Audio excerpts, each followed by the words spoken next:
daily words of God. The fact of the Creator's control and dominion over all things and living beings speaks of the true existence of the Creator's authority. Jehovah's blessing of Job is recorded in the book of Job. What did God bestow upon Job?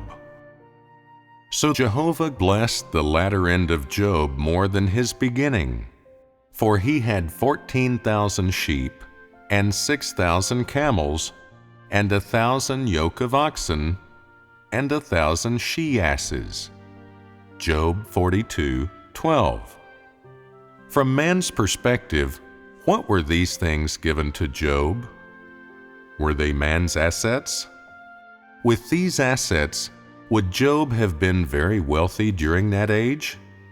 And how did he acquire such assets? What caused his wealth? It goes without saying that it was thanks to the blessing of God that Job came to possess them. How Job viewed these assets and how he regarded the blessings of God is not something we'll go into here. When it comes to the blessings of God, all people yearn, day and night, to be blessed by God.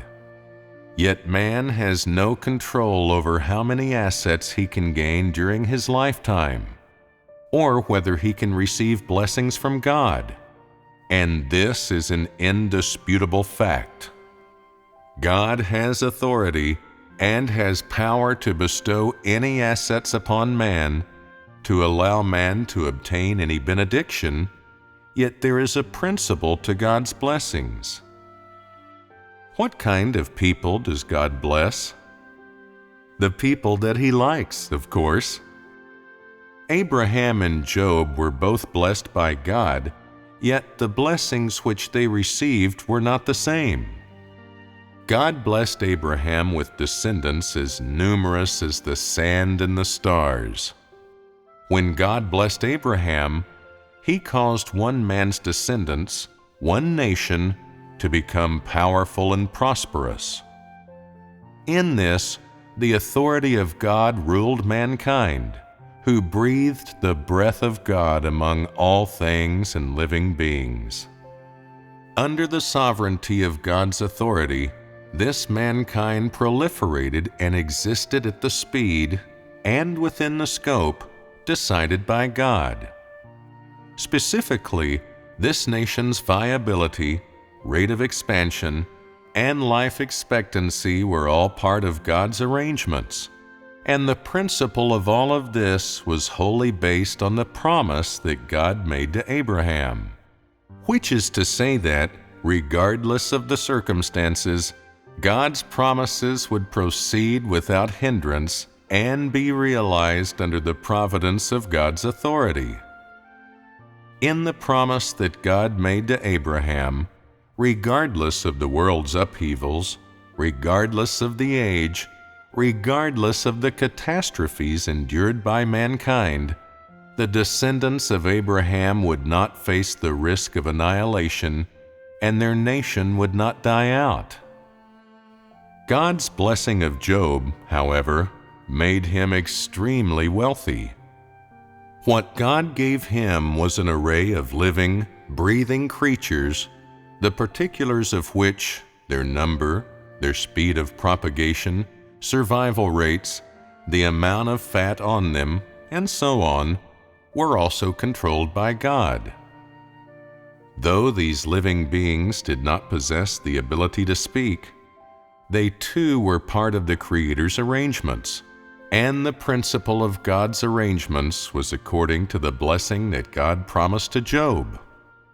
In the blessings that God gave to Abraham and Job, though what was promised was different, the authority with which the Creator ruled all things and living beings was the same.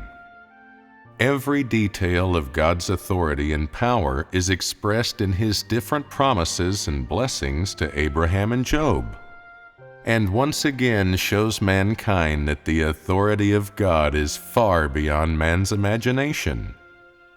These details tell mankind once more that if he wishes to know God's authority, then this can only be achieved through God's words and through experiencing God's work.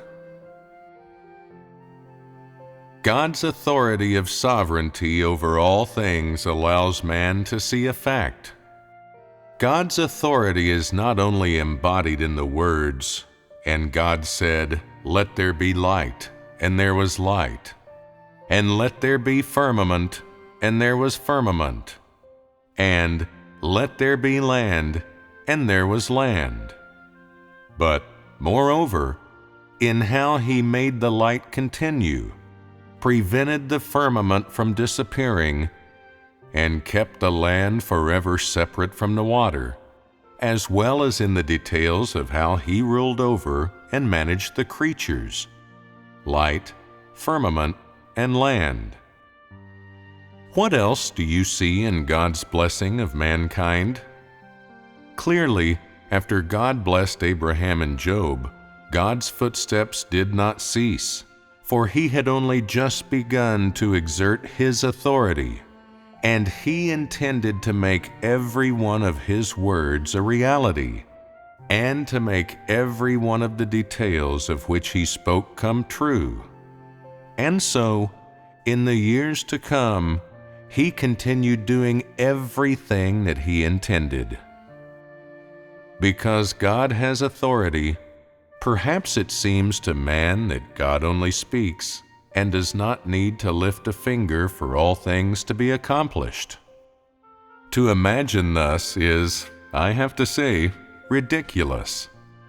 If you only take the one-sided view of God's establishment of the covenant with man using words, and of God's accomplishment of everything using words, and you are incapable of seeing the various signs and facts that the authority of God holds dominion over the existence of all things, then your understanding of God's authority is too hollow and ridiculous. If man imagines God to be thus, then, it must be said, man's knowledge of God has been driven to the last ditch and has reached a dead end. For the God that man imagines is but a machine that issues orders, and not the God who is possessed of authority. What have you seen through the examples of Abraham and Job? Have you seen the real side of God's authority and power? After God blessed Abraham and Job, God did not stay where he was, nor did he put his messengers to work while waiting to see what the outcome would be.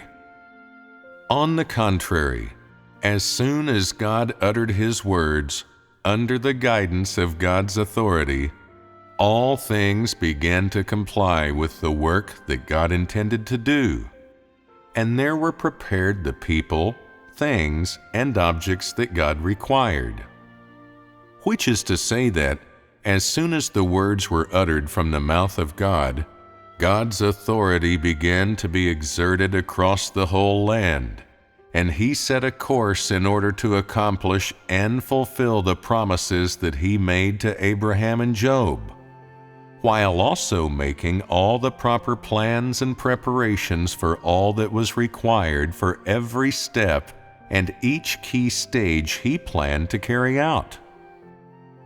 During this time, God not only maneuvered his messengers, but also all things that had been created by him.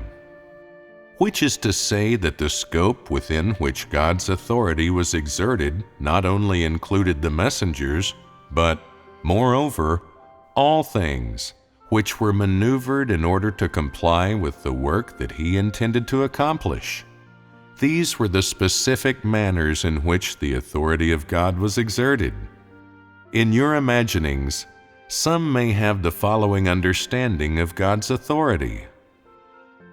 God has authority, and God has power, and so God need only remain in the third heaven, or need only remain in a fixed place, and need not do any particular work, and the entirety of God's work is completed within his thoughts.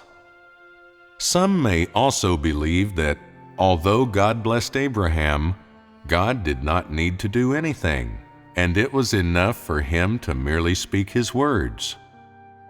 Is this what really happened? Clearly not.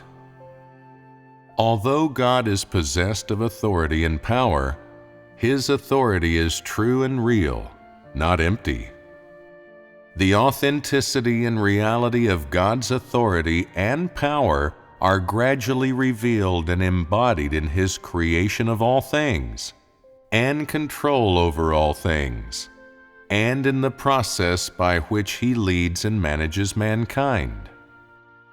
Every method, every perspective, and every detail of God's sovereignty over mankind and all things, and all the work that he has accomplished, as well as his understanding of all things, they all literally prove that the authority and power of God are not empty words. His authority and power are shown forth and revealed constantly and in all things. These manifestations and revelations speak of the real existence of God's authority, for he is using his authority and power to continue his work, and to command all things, and to rule all things at every moment, and his power and authority cannot be replaced by the angels or the messengers of God. God decided what blessings he would bestow upon Abraham and Job. It was up to God. Even though the messengers of God personally visited Abraham and Job, their actions were according to the commandments of God and under the authority of God, and they were also under the sovereignty of God. Although man sees the messengers of God visit Abraham and does not witness Jehovah God personally do anything in the records of the Bible, in fact, the only one who truly exerts power and authority is God himself, and this brooks no doubt from any man. Although you have seen that the angels and the messengers possess great power and have performed miracles, or they have done some things commissioned by God, their actions are merely for the sake of completing God's commission, and are by no means a display of the authority of God. For no man or object has, or possesses, the authority of the Creator to create all things and rule all things. And so no man or object can exert or show forth the authority of the Creator.